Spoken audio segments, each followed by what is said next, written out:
Now you know that of the 7 U.S. attorneys who were removed on the same day, 5 had controversial political investigations in their jurisdiction, including in New Mexico, where there was a probe of state Democrats and the Republicans were unhappy.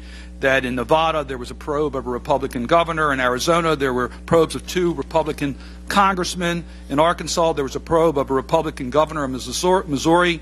South California, Representative Cunningham's investigation, which was being expanded. In Washington, a declined to intervene in the disputed gubernatorial election that angered local Republicans. You now know all that. This was a unique process that was being used. Hadn't been used before to remove this many attorneys for this type of a reason. Don't you see that this might have been interpreted as trying to send a message to U.S. attorneys around the country to stay away from sensitive political corruption cases? And Senator, I think that's a fair question. And I spoke with the United States attorney community, I think the week of March 12th.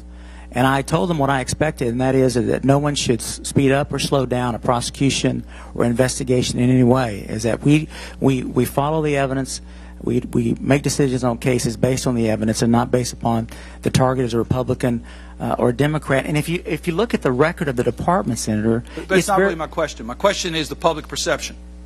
Yes, of course. Mr. Sampson acknowledged a lack of foresight that people would perceive it as being done to influence a case for improper reasons. Your chief of staff, your former chief of staff, has already acknowledged that. Looking at all the information we now know, you still stand by the decision that this was the right thing to do, the dismissal of these attorneys? I do, Senator. I do.